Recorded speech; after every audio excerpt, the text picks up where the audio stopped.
Саламатсыздарбы? Камбаралы Бобулов мамлекеттик тилдин маршалы. Анда эмесе Камбаралы Бобуловдун өмүрү чыгармачылыгы боюнча тестке көңүлүңөрдү бурабыз.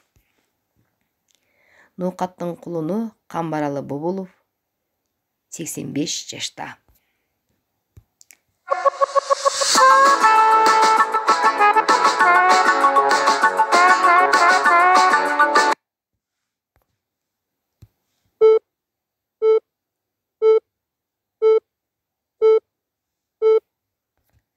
Анда Камбаралы Бобулов кайсы айылда төрөлгөн?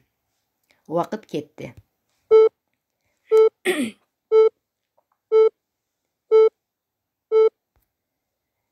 А. Көкбел, Б. Өсөр, В. Көкжар. Туура жооп Өсөр. Камбаралы Бобуловдун Кара көз ырына ким обон жазган?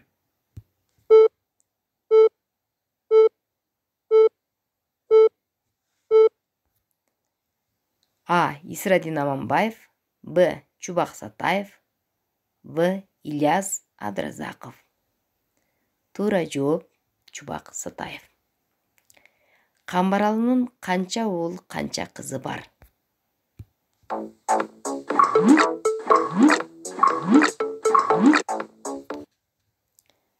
А.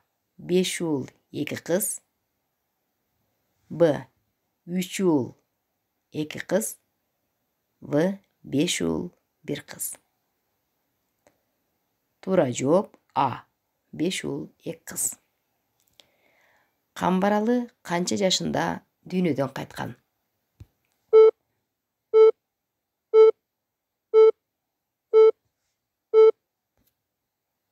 А. 67, Б. 64, В. 65.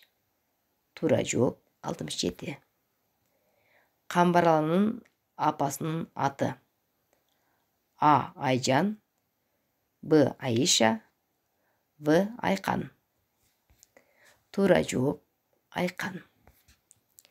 Канчанчы жылы филология илиминин кандидаты болгон Камбаралы Бобулов? 1966, 1967, 1977. Туура жооп 1966. Анда эмесе Камбаралы Бобуловдун өмүрү, чыгармачылыгы жөнүндө тесттерге көңүлүңөрдү бурабыз. Айтылган тесттер боюнча көңүл бурабыз. Аларды кайра окуйбуз. Алар жөнүндө ойлонобуз. Анын ишмердүүлүгү, чыгармачылыгы боюнча эске сактайбыз. Анда эмесе саламатта калыңыздар. Кийинки тестке чейин.